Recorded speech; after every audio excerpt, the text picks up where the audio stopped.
Hello and welcome back to Let's Play Pillars of Eternity with me, Bring It Down. Continue exploring First Fires. I'm actually gonna head over towards Crucible Keep.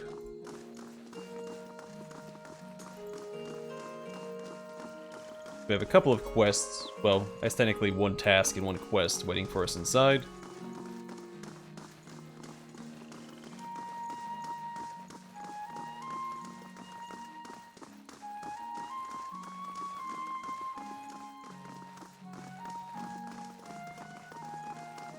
I'll see what I can find.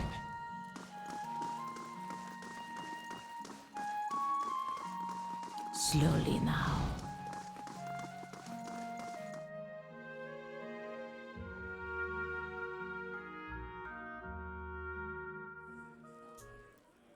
Justiciar Aldmar. What business brings you to the keep? Gods keep you. Aldmar gives you an appraising eye. Judging by the scars on his face, he's lucky to be able to do that much. Every day we get more from the hinterlands pouring into Defiance Bay. Keeps us busy on the watch, it does. You look like you recently arrived yourself. Who are you? A soldier of the Crucible Knights, and proud of it. I help keep everything running at the keep, so that Commander Cliver can focus on more important matters. Looking for something? Or just knocking the dirt off your boots? What goes on in Crucible Keep? This is the headquarters of the Crucible Knights. That's where we store arms and armor, as well as where many of our soldiers bunk. Commander Cliver's in the back making plans. As usual. He scratches a scarred cheek. You find the forge at the west end of the building, along with our Master Smith Dunstan. There's also a shrine to the Golem, if you're the praying type. Tell me about the Crucible Knights. We're the defenders of Defiance Bay. We're not exactly a formal knighthood, but don't tell Commander Cliver I said that. He grins. We're the first organized militia to oppose Adiran rule, and today, we're the largest force in the city. Our soldiers undergo years of combat training, and our officers are required to have their souls read by that critter out in Dunrid Row. What's this about Dunrid Row? Just a requirement of the Crucible Knights, so the higher-ups know there's nothing messy built into your soul's past. Aldmar widens his stance. Keeping the ranks pure is fine by me. I just wish they were more careful in hiring their ciphers. Spit it out. I don't know how that was the stoic option. Even more aggressive. He shifts his weight and glances at the empty halls. They're mostly Orlans. I'm sure they're talented enough, but you just can't trust them. Hostility's in their nature. They've learned to hide it over the years. He frowns and crosses his arms. All I'm saying is they should at least be supervised by other folk. That's reasonable enough, isn't it? Oh good, I'm glad there's an Orlan option. So I was thinking that whole time, like, what if I was an Orlan?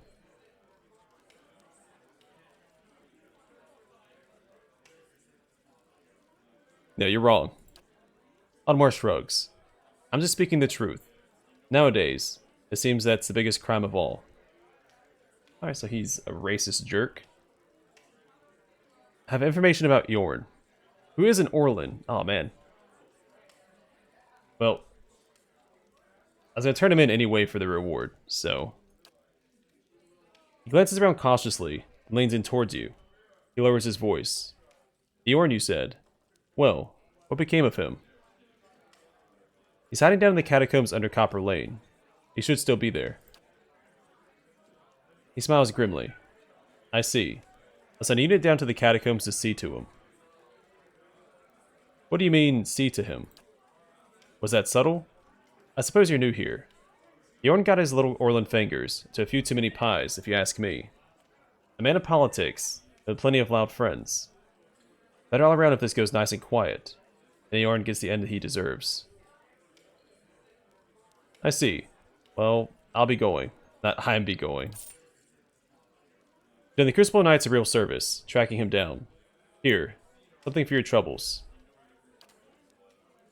You have our thanks, friend. He nods sharply. We don't forget a favor. Yeah.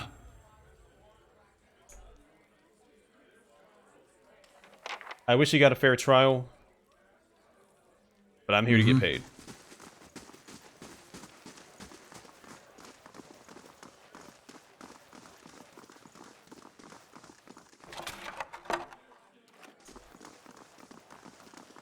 Be cautious.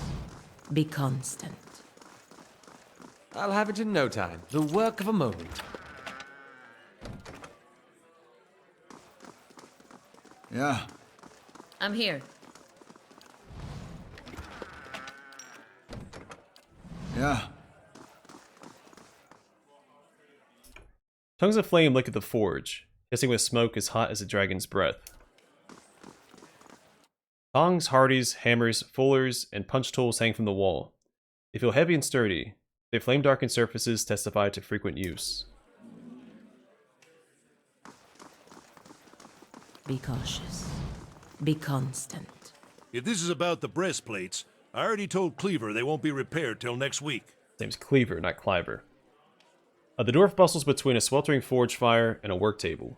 He wipes one muscle-knotted arm across his brow. This is about the breastplates. I already told Cleaver... Oh wait, he said that. I expect him to be voice acted like that. Tell me about the knights. We were all smiths back in Hodred's day, though I'm about the only one here who still gets his hands dirty. We're a fearsome fighting force, though these days I think Cleaver takes more pride in our parade formations. He laughs. He thinks himself a progressive man. He's obsessed with soul lineages and connections to the Deerwood's heroes of old. He picks up his hammer again. Other than Dunred Row, he really knows about any of that, though. Something else on your mind? What do you do here? I'm a forge master. I'm a master smith for the Crucible Knights. But the way I see it, I'm also keeping up with our old traditions. The first members of our order were smiths. Nowadays, most everyone's a professional soldier. I suppose it's to be expected, but I think it's important we keep up with our roots, too. He hefts a hammer in one hand. Goodbye.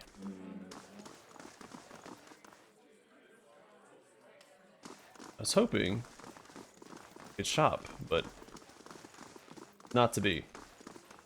The blades are razor sharp. Alright, Penhelm. Well met, friend. The novitiate's armor is recently shined. His hair is clean and neatly combed. It's hard to believe he's ever seen battle, or that the scarred antique breastplate he wears could possibly be his. Are you looking for something? How does someone become a knight? We don't take just anyone. Our members share soul legacies with the very men and women who defended this land a century and a half ago. He shifts his weight and coughs. Anyhow, Commander Cleaver is responsible for initiations. He rarely accepts foreigners. Was there anything else? Tell me about the Knights of the Crucible. We're the primary defenders of Defiance Bay.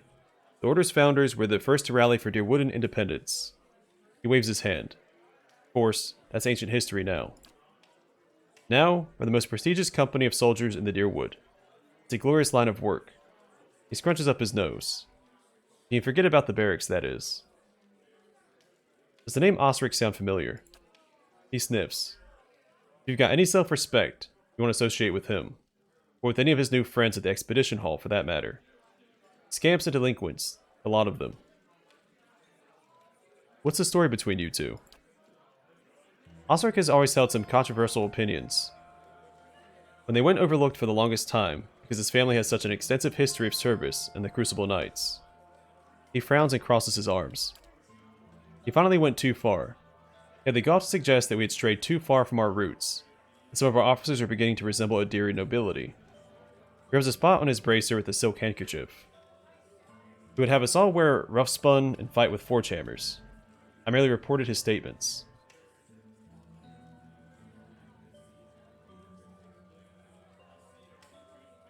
That history made the Knights what they are now. You can't just cast it aside. We've outgrown that past. Waves a shining gauntlet. Sometimes, you need to move on. Tagani frowns. I've outgrown it like an old sealskin coat. You adapt with the times, sure. That's a bit naive. Is that his breastplate you're wearing? It was. He looks down and admires it. It became property of the Crucible Knights when he was discharged. Now, it's mine. It's not for sale, if that's what you're wondering. And every day you find armor that was used in the rebellion. He says your affidavit is a forgery. Just what would he know about that? It's perfectly convenient for him to cast aspersions with his pedigree in the Knights. He folds his arms. He blinks at you. It's a lie, of course. That should be perfectly obvious to someone as logical as you. Enough about Osric. On that we can agree. But farewell. Alright, so what do we do here?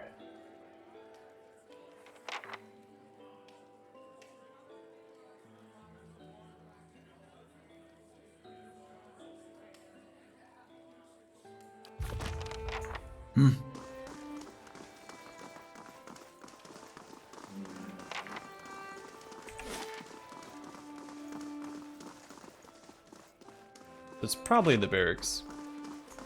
If I had to guess. I'll see what I can do. The work of a moment. Ready, Watcher. I'll take a look.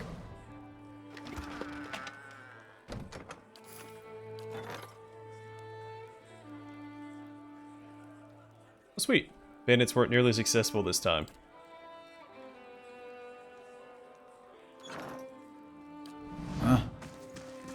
I'll see what I can do. The work of a moment. I'll have it in no time. The work of a moment. Why didn't I just loot that stuff? I was about to. I'll have it in no time. Because there wasn't a Justiciar in The here work before. of a moment.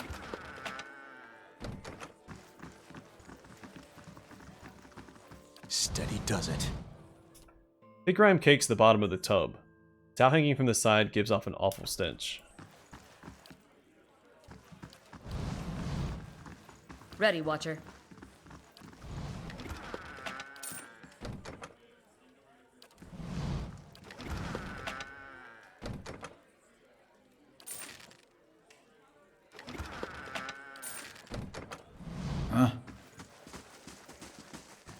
Slowly now.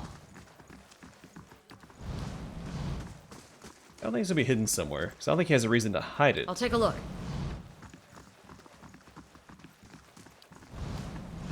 Alright, so I'll see it in the barracks. Maybe they keep it in like a records room? Like this room. This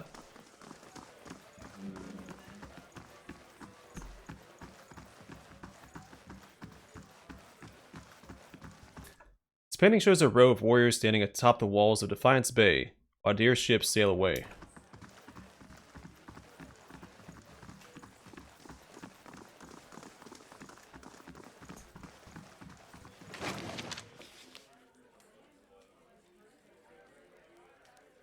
So I've read that one before. Ready, Watcher.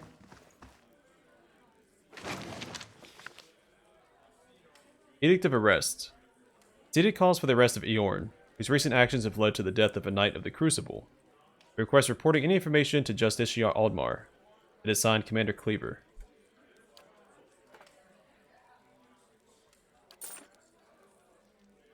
So is that quest complete, or can I still go warn him?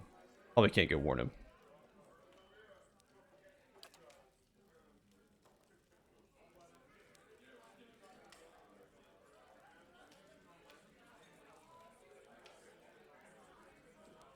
Yeah, I got the sizable reward. That's what I'm here for.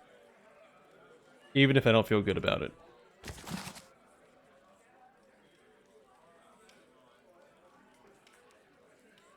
Alright, the Blacksmith Knights. A short history of the Knights of the Crucible. The blacksmith fails, the armor fails. If the armor fails, the soldier falls. Orun Nihiad? A first guildmaster of the Crucible Knights. Maybe it's Kaniad. Kaniad? The Knights of the Crucible have one of the most fascinating and rich histories in all of Eora. Currently holding a position as an incredibly influential group in the Deerwood, they come from humble beginnings. There may not be a single person in all the Deerwood who knows exactly how much they owe to the Knights. The group has existed for years, long before they even came to be known as Knights. They started as a group of blacksmiths, led by Orun Kaniad, who came together to form a guild. Orun felt it imperative for the members to unify, sharing their knowledge through the guild in order to keep the skills and techniques they had spent their lives perfecting. He called the guild the Crucible, insisting that, though their work was used for destruction, they should always be remembered as creators. They'd be known as the vessel that withstands the fire to deliver new form into the world, forged in the fire and all the stronger for the tribulation. Olrune, being a veteran of many battles, knew the importance of impeccably made armor and weaponry. He also espoused the necessity for members of the guild to be trained in martial combat. The only true way to make a proper suit of armor is to be the one who must wear it. Olrune led the guild for years, instituting a policy that any man who wanted to join must not only be a skilled blacksmith, also take the time to learn how to hold himself in battle. He added a training ground to the guild hall, and there was scarcely a minute of daylight that didn't see members out in the field, learning their fighting technique. Because of this, the guild earned the nickname Knights of the Crucible. They became a de facto militia for the Deerwood, an honorable group that many turned to for help. They are known to be fair, ethical, and quick to respond. The Knights chose Abaddon as their patron, and dedicating their works to his name. To honor him, they incorporated his symbol into their own and wore it on their arms. Many of the Knights took this honor further, regardless of what material a suit of armor was made from. Something on the right arm was made with iron, celebrating Abaddon's moniker, the Iron Arm. Both of these traditions are followed by some of the Knights to this day. Whoops, lost my spot. The Knight's smithing skill led them to be known throughout the land as the premier artisans of their craft, leading people to call any item of exquisite quality of the Crucible. Their training and dedication truly came into play during the War of Defiance, locally known as Hadrit's Rebellion. Olrune, knowing the importance of winning this war, sent out a call. All able-bodied knights were to join the militia. They quickly proved invaluable to the cause, and helped turn the tide of the rebellion. This was particularly true in the Battle of Defiance Bay. Admeth had already been lost in a previous battle, and morale for the Deerwood militia was failing. With the help of Glenfathan astrologers, the knights were able to rout the Imperial forces and secure victory for Deerwood. The new Duke, grateful for the help, knowing that without the knights, the Deerwood would never have survived, made a decree. The knights would thenceforth be welcomed into the Duke's castle and become his official royal guard. In recent years, the Crucible aspect has fallen by the wayside in favor of Knight. The requirement that the members be proficient in both smithing and martial combat has loosened to the point that anyone who applies is guaranteed entrance, even if they possess little or no smithing experience. This is an allegation that is vehemently denied by the Knights.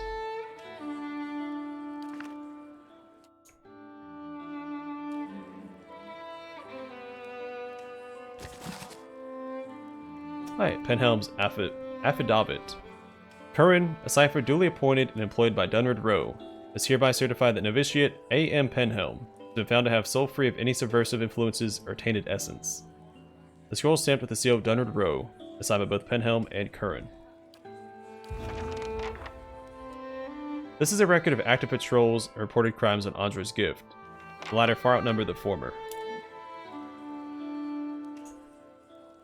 Yes? I'll see what I can do. The work of a moment.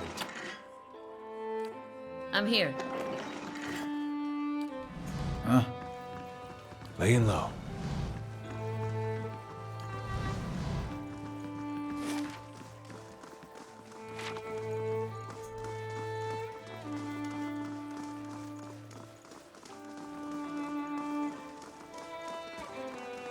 We need to deal with Heritage Hill. That's probably where we get that quest from. Which I'm pretty sure that's the name that one of the guards dropped anyway.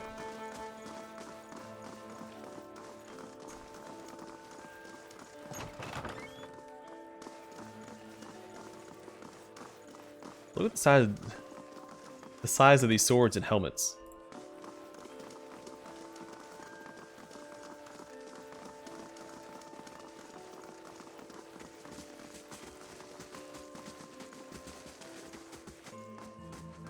Her name is Wheela, not Wyla.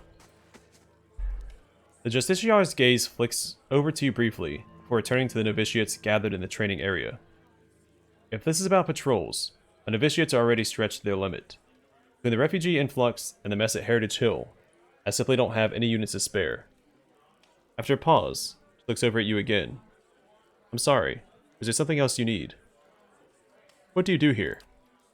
I'm in charge of the Keep's novitiates. I'm responsible for their training and patrol assignments.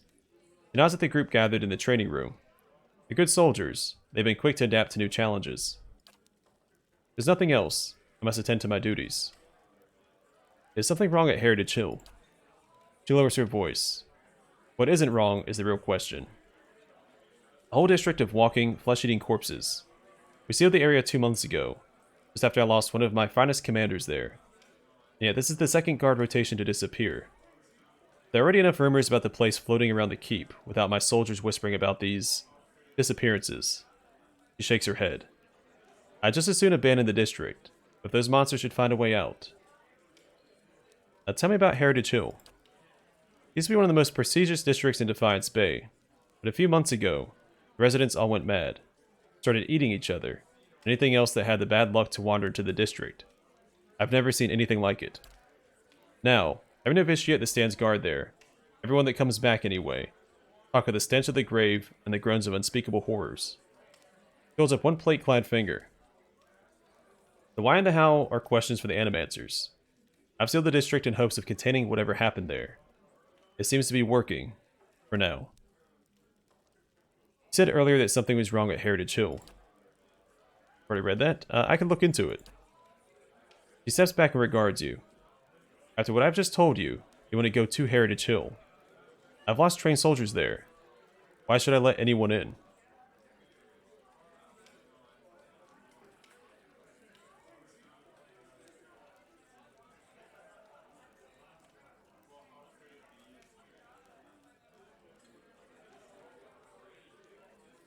Yeah, you've got nothing to lose. You're so eager to rush to your death, I won't stop you. He quietly looks on at the novitiates. If you're somehow able to put a stop to this, you got my permission to enter Heritage Hill. I'll send word to the guards at the gate. Farewell. Neat.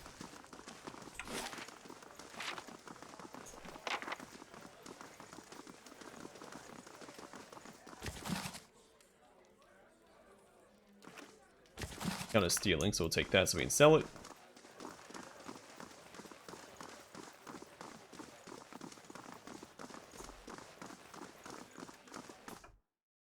This is the symbol of Abaddon, a colossal smithing hammer imposed over a circular gear. It's smooth and bright with buffing oils.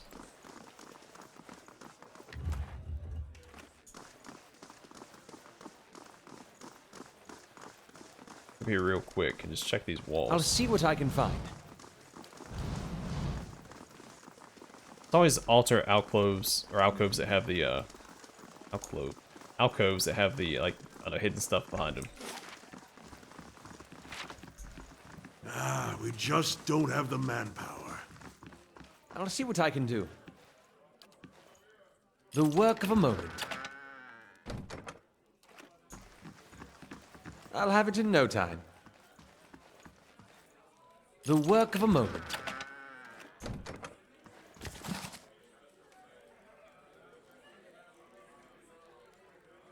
Another Edict of Arrest.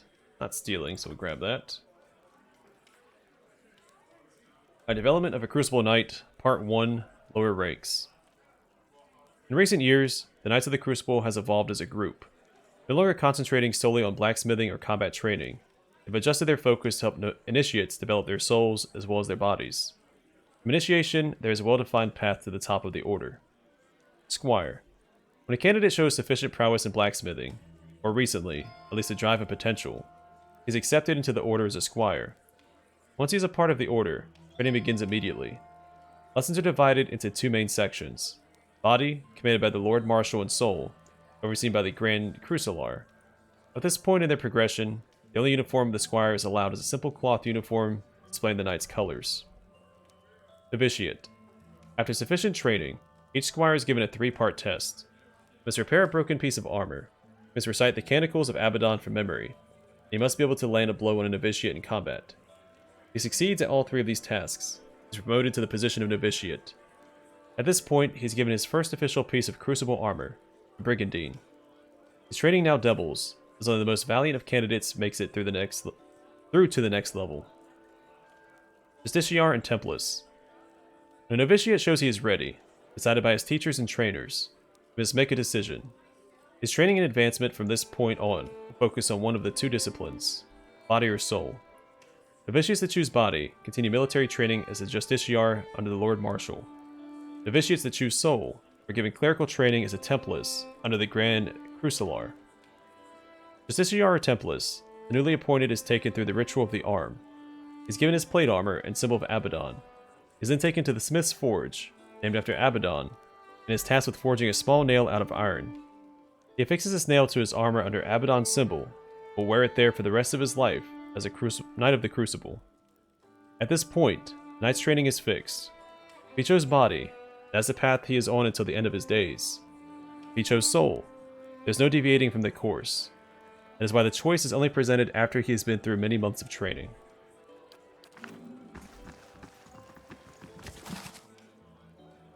Alright, development of Crucible Knight Part 2, Senior Ranks. Commander and Forge Master. Once a path is chosen, the Knight's life is spent training in his preferred discipline. The pomp and formalities that surround his life up to this point are all but gone. The training is far more rigorous, and there is less ceremony to mark his progress. For most Knights, Commander Body, or Forge Master Soul, are further than they will ever advance. The training of a Knight at this level, almost exclusively in the discipline he has chosen, is still rounded out with instruction from the other. A Knight is not truly a Knight, he does not have a full breadth of knowledge. When he passes from Justiciar to Commander, the Knight is given a blue cape to wear with his plate armor. When a Templars rises to the position of Forge Master, he is presented with a white cloak. Marshal and Crucilar. After time spent training, an elite Knight that shows true leadership potential and promise is elevated to the next level. A Knight of the Body becomes a Marshal, and a Knight of the Soul becomes a Crucilar. At this point, he is in command of a small group of Knights, Commander, Forge Master, and below. He is responsible for the recruitment, initiation, and advancement of new squires. Many Knights do not want to advance to this level, and beyond because the role becomes less hands-on and more advisory. Marshals are known by their purple capes, while Crucilars are distinguished by a gold cloak. Lord Justiciar and Grand Templars. Our Marshal or Crucilar that shows true and effective command over the Knights in his keeping may be offered the position of Lord Justiciar of the Body, or Grand Templars of the Soul. Truly a command position, a Knight that accepts one of these roles will be removed from the front lines. Because of this, it is only the most dedicated leaders that take either of these positions. Alright, Lord Marshal and Grand Crucilar. There's not a single Knight that oversees the entire group. This responsibility is split between the Lord Marshal, Body, and the Lord Crucilar, Soul. Any Knight that advances to this position does so only with the support of the Knights as a whole. He must be nominated and selected by a majority of the Knights. Once in the position, he is there for life. Lord Marshal or Lord Crucilar may step down from his post if he so chooses, but that is only to retire from the life of a Knight. The stress and responsibility of this position is such that many refuse it, even if they are capable of handling it. Lord Marshals and Crucilars are well known and generally respected throughout the land, not just within the Knights. This one counts as stealing. Odd.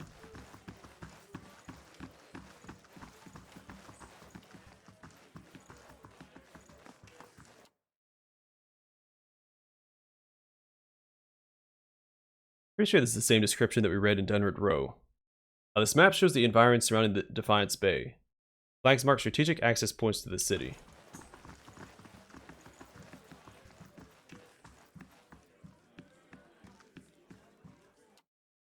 This document estimates the flow of refugees over the past 3 months. Figures grow by the week. Ready, Watcher. I'll take a look.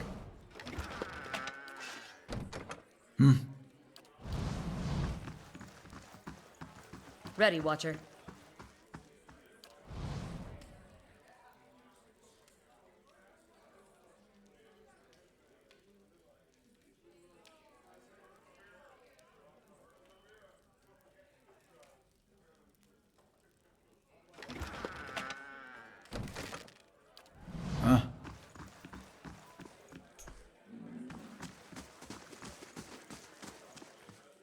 Alright, we'll talk to Commander Cleaver and wrap up this place.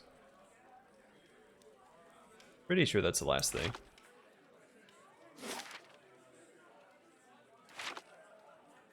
I don't remember going to this. Yeah, I do. We went in that room. Okay, yeah. Last thing to do in the keep. Refugees from every corner of the Deerwood. The dozens getting them all riled up about animancy. At this rate, we'll need twice the soldiers to patrol Defiance Bay. Yes? Can I help you with something? Commander Cleaver stands in front of a massive table, studying a map. His expression is set in a grim frown. He opens his mouth to say something to one of his men. He follows the soldier's gaze over his shoulder to you. Tell me about the Knights of the Crucible. He crosses his hands behind his back. We're the only professional army in Defiance Bay, or in the Deerwood for that matter. We defended the city in Hadrit's Day. We improved our training since then, but Donald Rowe can certify that many of our officers come from good Deerwood and fighting stock. Now, we're responsible for patrolling the city and keeping the peace. With so many refugees pouring in from the countryside, that's become more important than ever. Unfortunately, that's earned us enemies, particularly among the dozens and some of the more enterprising families in Defiance Bay. What do the dozens have against you? He snorts. They're demagogues and troublemakers. They forget that Defiance Bay is one of the largest cities in the world, not some frontier outpost. Most of them are mercenaries on a good day, and street thugs on the rest of the time. Needless to say, they have no patience for law and order. Tell me about these enterprising families. House Dominel, namely. They're one of the city's oldest noble families, and its largest criminal organization. Their patriarch Gedmar has been trying to take advantage of the turmoil to expand his operations. We've kept on top of him. He hasn't been too happy about that. I see. Was there something else I can do for you? You're in charge of the Crucible Knights. You're in Defiance Bay anyhow. High Justice, you're the High Justiciar, right? Is the leader of our order. He's currently stationed at Fleetbreaker Castle. My job is to oversee our forces in Defiance Bay to keep order for the Duke. Why don't you have enough soldiers? Fleetbreaker Castle. The High Justice has summoned almost half of my novitiates and more of my justiciars to a keep on the other side of New Hailmar. It's not for me to question the High Justice's orders, but it's left us short-handed. And mark me, we're just a couple sparks away from anarchy. For a second, he looks as if he won't say anything. He surrenders his resolve with a sigh, and frustration flickers behind his eyes.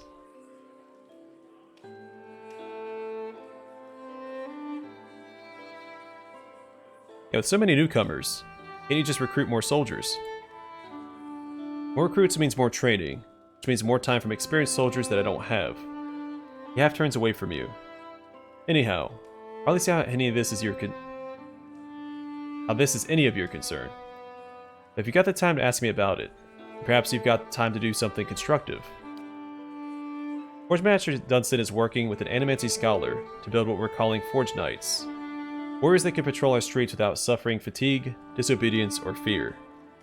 If the Agitator throws a rock at him, we'll have to worry about things getting out of hand. He's constructed the armor, but we need the scholar's research. Unfortunately, he hasn't been around the last few times my novitiates have checked. Fiona lives with the rest of the Scriveners out in Copper Lane. But I haven't the soldiers to spare at the moment.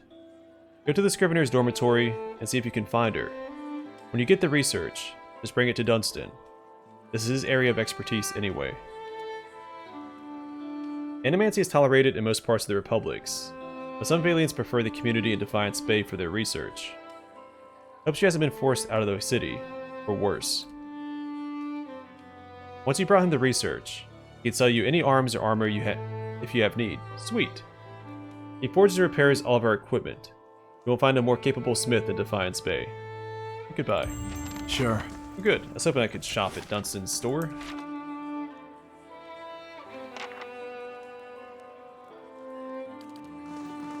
Also, we speak to Adair. I'll save that for next episode, though. I couldn't read today. I kept, like, losing my spot when I was trying to read. Kept jumping down to the next line, have to backtrack back to the line above.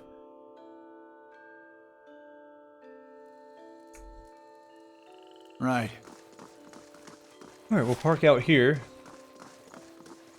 And actually, we'll park over here.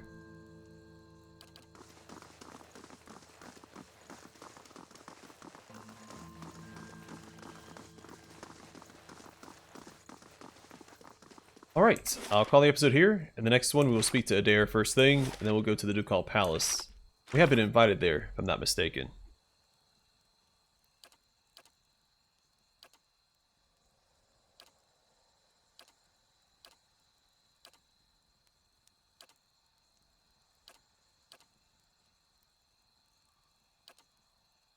Yeah, here we go. A call to court. So we'll do it that next time. For now, thanks for watching. Hope to see you guys in the next one.